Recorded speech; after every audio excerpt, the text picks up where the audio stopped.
Memórias Botucatu. O passado de volta ao presente. Seu Bonomi, que é um dos funcionários mais antigos da cidade. O funcionário mais antigo da cidade de Botucatu. E essas histórias devem ter muita, não, seu Bonomi? Agora, Nenê, é que eu estava contando lá uma passagem inusitada que aconteceu quando eu era despachador aqui no movimento. São Paulo, estava trabalhando madrugada, me avisou: Bonomi, vai indo o X1. X1 era um carro fúnebre que vinha, transporte de cadáver de São Paulo para o interior. Até lembro que a gente tinha telegrama, tudo certinho, esse cadáver para o presidente Venceslau. Avisou: o X1 você manda devolver na cauda do N4, porque o defunto que vai indo aí, a Sorocabana não manda pedir desculpa para a família, que o Hospital das Clínicas trocou o cadáver. Fala, tá bom, mandei Juquiratiba, corta aí o X1 aí, liga na cauda do L4. Você vai e pede desculpa para a família, porque a família vem chorando. Esse cadáver errado.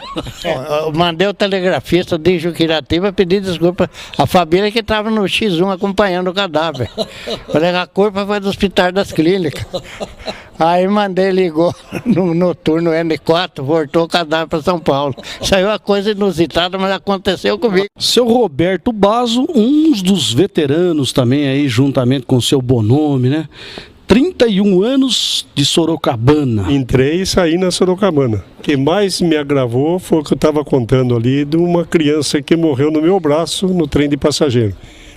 Nós saímos de Ourinho com o trem de passageiro, o antigo LR meia dúzia, que chegava aqui em Botucatu às 10h30 da manhã, trazia bastante paciente lá de cima para a Unesp. E essa senhora embarcou com essa criança de 1 ano e 4 meses, 5 meses, em Chavantes. E veio normal. Quando ele partiu de Avaré, o ajudante de trem veio e me falou: Basso, tem uma criança lá na frente que tá feia a situação da criança, para mim tá morrendo. Falei, não é possível. Falou, Aí eu peguei e vim lá. Cheguei e a mulher já estava quase desmaiando e ela sortando a criança. Eu peguei a criança no braço. Menino. O menino estava branco, mas branco. E eu senti que ele deu 2 impulsos, assim, que foi a última respiração dele. Que idade que tinha? 1 ano e 4 meses. Aí paramos em Itatinga, até aguardar vinha a polícia, ou senão uma ambulância que foi pedido, o chefe de estação pediu. Aí veio o carro da polícia, pegou a senhora com o menino e viemos embora. Quando chegamos em Rubião, o telegrafista que estava em serviço, daí falou: Basso, você que vinha vindo com o trem lá do menino, né? O menino chegou morto aí na Unesp, aí, leucemia. Então foi uma das cenas que mais me agravou, foi esse daí, da criança ter morrido no... A função do senhor dentro da Sorocabana, o que é? Eu entrei como ajudante de chefe de trem, trabalhei 6 anos no carga e depois passei ajudante do trem de passageiro. Em 1984 fui promovido a chefe de trem. 1 ano depois que eu fui a chefe de trem, entrei no trem de passageiro até aposentar. E por isso que o senhor carrega com orgulho essa carteirinha aí, ó. Tranquilo. Valdemar Bicudo entrou na Sorocabana em 1969. Quantos anos você trabalhou na ferrovia? Eu trabalhei 30 anos lá. Era um fato marcante que durante esses 30 anos você jamais vai esquecer na tua vida. Olha, na época a ferrovia trabalhava em parceria com Correios e Telégrafos. Então eu fui para Bernardino de Campos e lá não tinha o correio. Os telegramas vinham todo através da ferrovia. Um fato que eu lembro também, nos anos 70 já era, o Paulo Maluf, quando era governador, ele pegava o trem dele, ele embarcava lá no Júlio Prestes e ia de Prudente. Daí todo mundo ficava de plantão. Eu era o guarda-fio, até ele passar, depois liberando, né? Quando ele passava, o pessoal preparava tudo. Eu era guarda-fio. O que é guarda-fio? Olha, antigamente na ferrovia tinha uns nomes interessantes. Tinha guarda-fio, guarda-chave, guarda-freio, tudo isso aí. Depois quando mudou para FEPASO em 73, aí passou uns nomes mais bonitos, passou a ser conservador. Conservador de tele, qualquer coisa. Esse tempo lá tinha guarda-cancela, tudo guarda. E o Valdemar, você sempre trabalhou em Botucatu ou em outra estação, como é que é? Não, eu fiz o trecho, assim, trabalhando mesmo. A gente foi de Botucatu a Bauru, assim, eu trabalhava na turma telegráfica, né? Fazia manutenção da linha, nos fios, né, em si, linhas de telecomunicações. E você chegou a usar aquelas esporas que usava nos postes antigamente ou não? Usava, nossa espora subia em poste de trilho, tinha. Estrevo chamava. Não, a espora ela usava em poste de madeira. Ela fincava no poste para o cara subir. No poste de ferro nós tínhamos um próprio, já tinha esse nome de estribo. Levava tombo, às vezes, viu? Escorregava. O fio do poste era fino, do trilho. A espora não segurava. Você levava, descia meio de arrasto lá de cima. Os postes de madeira, não, mas de trilho já vi quebrado, sim. Mas como que quebrava aquilo? Ele quebra, na época do frio, ele fica tão, no inverno mesmo, ele chega a quebrar, ele é aço, né? Chegava a rachar? Rachava, aí tinha que trocar o poste.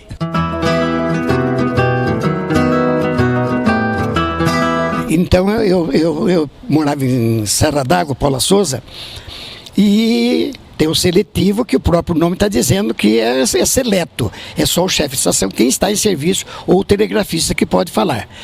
Mas como eu tinha muita amizade, por eu jogar na ferroviária aqui, eu tinha muita amizade com o seu Bonome, com o Serrão, com os diversos despachadores, Mercadante, Simó, com esses aí eu tinha muita amizade, então eu anunciava, né, o nome da estação, né, eu diria Serra d'Água ou Paula Souza, onde estivesse, né, o trem 2003 tem staff. O seu Bonome falava, pode. Isso porque ele me conhecia, ele conhecia a minha voz e tal. Agora, quando estava trabalhando o seu Ramiro e o seu de Credo, que estava trabalhando no movimento que era aqui, aí eu não falava. Eu não falava porque senão meu pai levava chumbo, né? Qual era a sua função dentro da ferrovia? Minha função era, primeiro fui professor da escolinha, vamos falar na língua do povo, escolinha do CFT, CFAM, CFO, CFM, CFA. O que é isso? CFT era a estação, transporte. CFM, maquinista. CFO era o depósito, locomotivas, mecânicos, né? CFA era o setor de administração. Desses cursos, o CFA era dos dois sexos, moços e moças. Eram adolescentes da média, a faixa etária de 17 para 18 anos, que entravam aqui na própria ferrovia FEPASA para formarem maquinista. E a gente lecionava algumas matérias, geoeconomia ferroviária, dá para eles conhecimento da localização das malhas, da malha ferroviária paulista em relação ao Brasil, o trabalho de transporte, da produção econômica pela ferrovia. E eu também lecionava uma matéria chamada organização e racionalização do trabalho. O que era isso?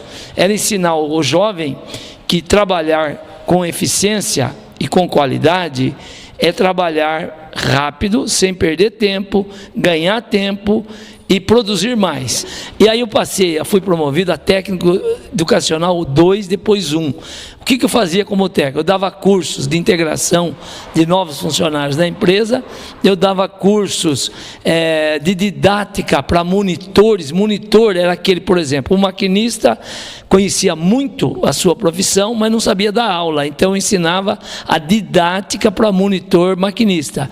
E aí eu atingi todas as áreas da ferrovia, desde o truqueiro, do depósito, o CTC lá de São Paulo vinha aqui, até engenheiros vinham assistir o curso de didática, quer dizer, enfrentar público, aprender a dar aula, tipo de aula, assim por diante. E a última coisa mais bacana que eu fiz foi a função gerencial. Eu dava aula para chefe de seção, gerentes, vamos falar assim, até o superintendente assistiu a aula nossa. Bom, a recordação é o seguinte: a estação era o ponto que a gente recebia as revistas em quadrinhos que vinham pelo trem. E aqui na estação nós tínhamos uma bela de uma banca de jornais e revistas.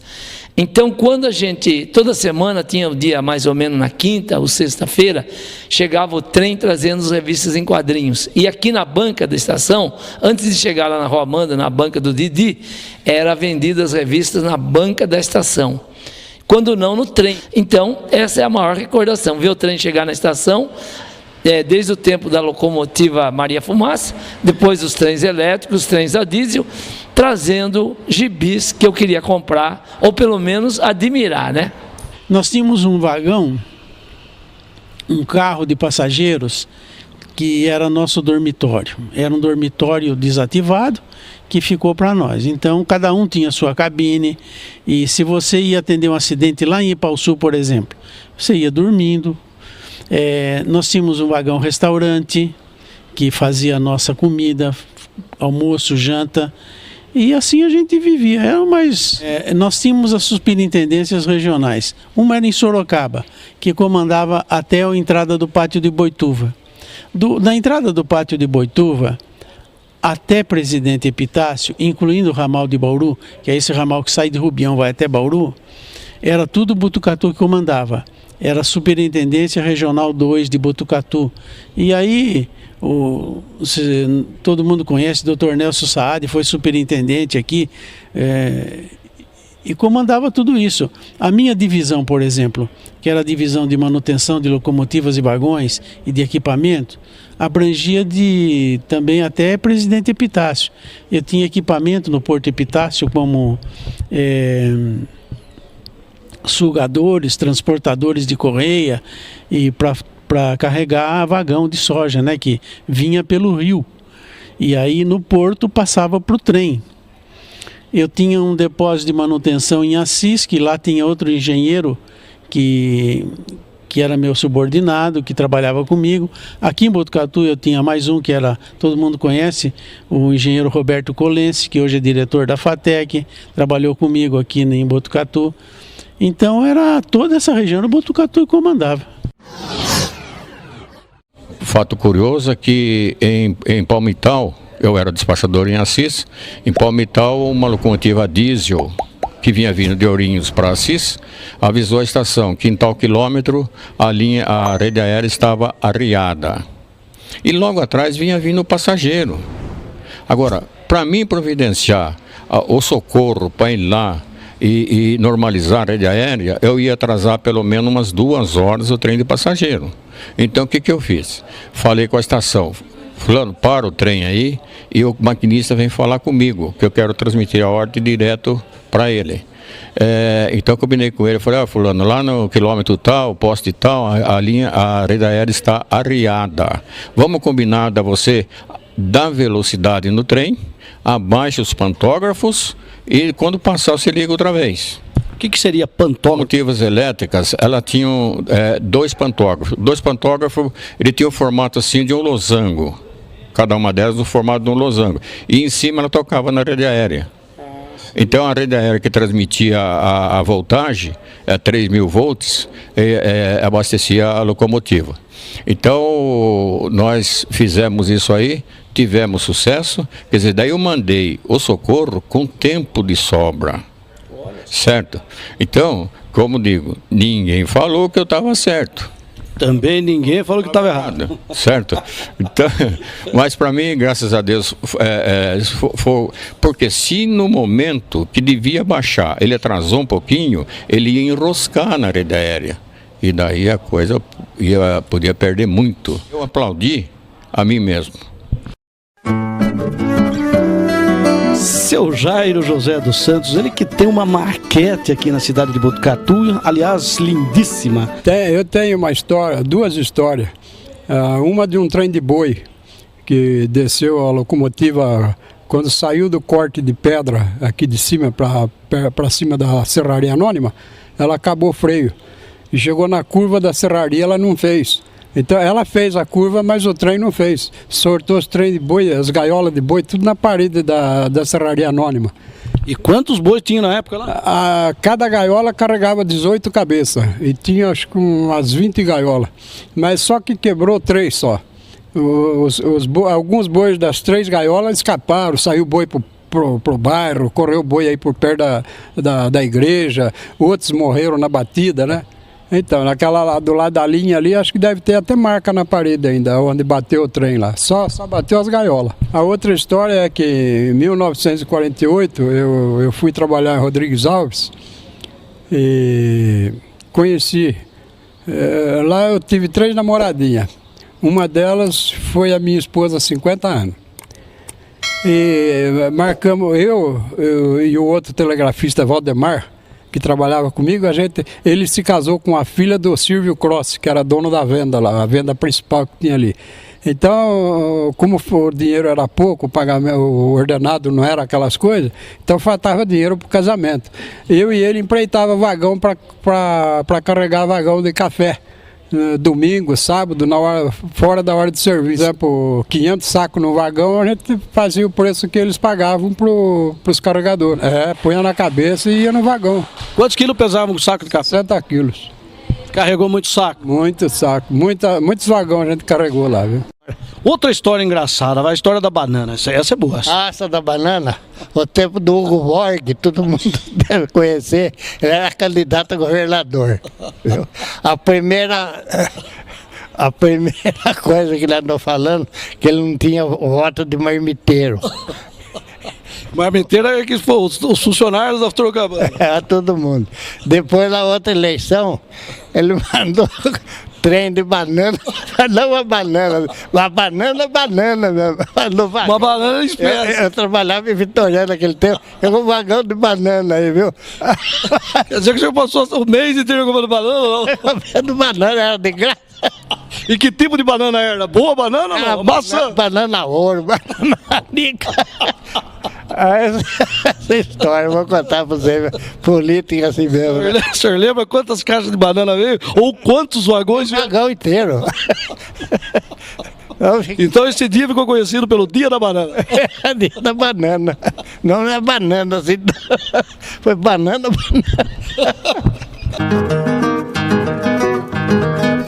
Eu não fui ferroviário, mas eu lembro que a partir dos 4, 5 anos, eu ficava junto com meu pai na estação, principalmente naquela época, ele era chefe de estação, e a casa do chefe de estação era anexa à estação. Então eu estava sempre com ele ali, vendo o serviço, praticamente me interessando pelo serviço, vendo o trem passar, já aprendendo a trocar staff. Staff é um bastão que o trem circula, ajudava a fazer a troca de staff com o maquinista. Moramos em diversas cidades, né?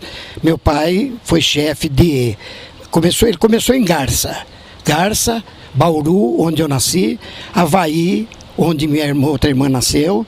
Depois nós fomos para Samaritá, que é perto de São Vicente, a Caraú, que é a Serra de Mairinca Santos, onde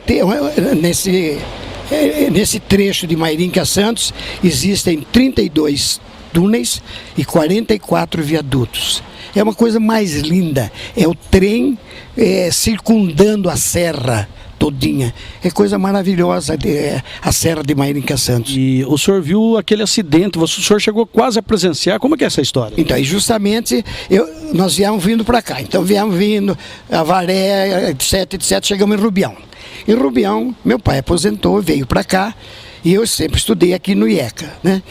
E como eu morava em Rubião, eu estava no trem, um trem de passageiro que estava aqui na reta, que a gente chama de reta, essa primeira linha, e o trem perdeu os freios na descida de Rubião para cá, e a locomotiva bateu na locomotiva do trem de passageiro. E dentro do trem estava eu e minha mãe. Inclusive caiu uma mala na cabeça dela, etc. Quando houve aquela batida, eu, como uma pessoa muito curiosa, né, eu desci do lado contrário do trem e fui caminhando para o lado do pontilhão. Nisso eu avistei uma pessoa em cima ali do pontilhão e tinha um trem parado, em cima do vagão tinha uma pessoa cujo sobrenome é Canepte. E quando eu ia, estava uns 30 metros mais ou menos, não sei o que houve ali, quando ele cortou o fio deu uma rabanada. E ele caiu lá embaixo do pontilhão. Naquela época ele era paralelepípedo. E eu fui correndo, quando cheguei naquela proteção que tem ali no pontilhão, eu vi que ele foi encolhendo assim, e aquilo saía sangue por todo lado, pelo ouvido, por tudo, né? Infelizmente ele faleceu na hora. E depois, numa outra ocasião, nós estávamos também no trem, eu e minha mãe, e houve também uma batida de um trem que desceu de Rubião disparado. Bateu. E quando bateu, logicamente, eu fui descer do trem, abaixo da onde eu desci, no rodeiro do trem, tinha um troqueiro morto. O mais pitoresco da minha carreira na ferrovia era o atendimento de acidentes. Eu tinha então um grupo de mecânicos, eletricistas, soldadores, e quando acontecia de descarrilhar um trem, nós éramos chamados. E esses chamados eram 2 horas da manhã, sábado, domingo, carnaval. Então, durante a semana, você era chamado a qualquer hora. No fim de semana, ficava sempre um dos engenheiros de plantão. Quando era plantão meu, eu ficava à disposição o fim de semana todo, né? E no outro fim de semana era um outro colega e assim nós íamos revezando, mas eu pegava sempre um plantão por mês. E durante a semana era o mais chamado era eu e o engenheiro da via permanente, que eram os dois envolvidos com o tráfego, né? Porque o trem descarrilhava e o vagão poderia ter sofrido alguma avaria ou ele poderia ter sido a causa, e então eu era chamado. O engenheiro da via permanente também, porque a causa poderia ter sido a linha, ou a linha podia ter se estragado, ele ia com o pessoal dele para consertar a linha. O que a gente tinha que fazer era livrar a linha o mais rápido possível para não atrapalhar a circulação. E antes de começar o trabalho de resgatar aquele vagão, você tirava o vagão de lado, consertava a via e aí liberava para passagem de trem. Depois, quando estabelecesse alguns intervalos, você ia levantando o vagão e tal. Agora, isso aí demandava tempo, né? Porque acontecia o acidente, o maquinista avisava o movimento me chamava o pessoal do depósito, que era a oficina de manutenção. Aí o pessoal arrumava o trem, ou arrumava uma caminhonete. Então a gente chegava no local do acidente 2 horas e meia depois, né? E aí atravessava a noite trabalhando, frio, chuva, calor. Então nós tínhamos todos os equipamentos. Barreira que caía na época de chuva, aterro que ruía na época de chuva. Então nós sempre envolvidos com esse tipo de trabalho. E aí surgiu um monte de história, porque o pessoal, enquanto o pessoal arrumava a linha, o pessoal da mecânica ficava esperando para poder entrar, pegar outro vagão e tal. E aí ela ficava aquela contação de história, aquelas risadas. E você passava a noite sem dormir. Eu trabalhei 30 anos, eu fui telegrafista, fui despachador, e despachador eu fui aqui em Botucatu. E fui inspetor de estações em São Paulo. Depois de aposentado, eu, como se diz, saltei de paraquedas e caí em Botucatu. É uma cidade que eu gosto muito. E aqui eu me estabeleci. E daqui eu só saio para outra casa. E no ano de 69, eu era despachador em Assis. E de madrugada, estava correndo um trem com 40 gaiolas de boi. E o chefe de trem ligou seletivo que tinha uma linha que corria os trilhos. E ele avisou que tinha uma pessoa caída na linha que o trem bateu. E que do lado tinha uma garrafa de pinga que já tinha consumido a metade. O que nós vamos fazer? Eu falei, temos que socorrer a pessoa. Naquele tempo tinha cabose nos trens. O que é cabose? Cabose é um vagão para a acomodação do chefe de trem, que naquela época tinha no pessoal de máquina, o maquinista e o ajudante maquinista, e da equipe de trem, que era o chefe de trem e o ajudante de trem. Então eu falei, vamos colocar ele no cabose.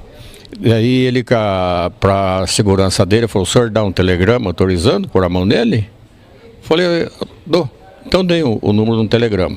Então colocaram no cabose. Ele falou, e agora? Eu falei, agora nós vamos recuar o trem até Teodoro Sampaio, que isso aconteceu no ramal de Dourados, que é uma linha entre Presidente Prudente e Euclides da Cunha.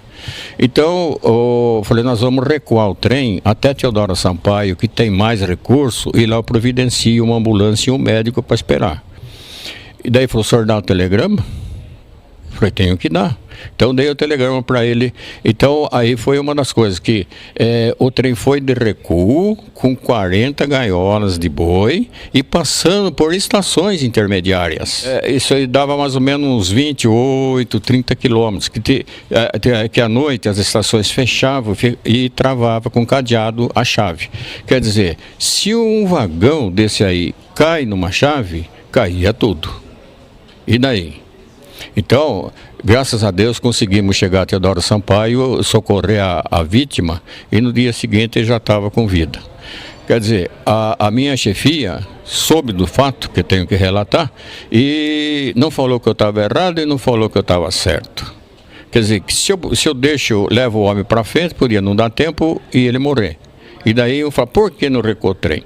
Só que recuar o trem foi uma loucura. Teve um acidente. Mais de novo acidente? Não, mas essa é de dar risada. Com trem de boi. 20 gaiolas de boi que ia indo por frigorífico lá em Carapicuíba. Teve um acidente em Luiz Gama. É uma estação para cá de Conchas. E quebrou um monte de gaiola, boi morto lá pro pátio. Tinha boi machucado.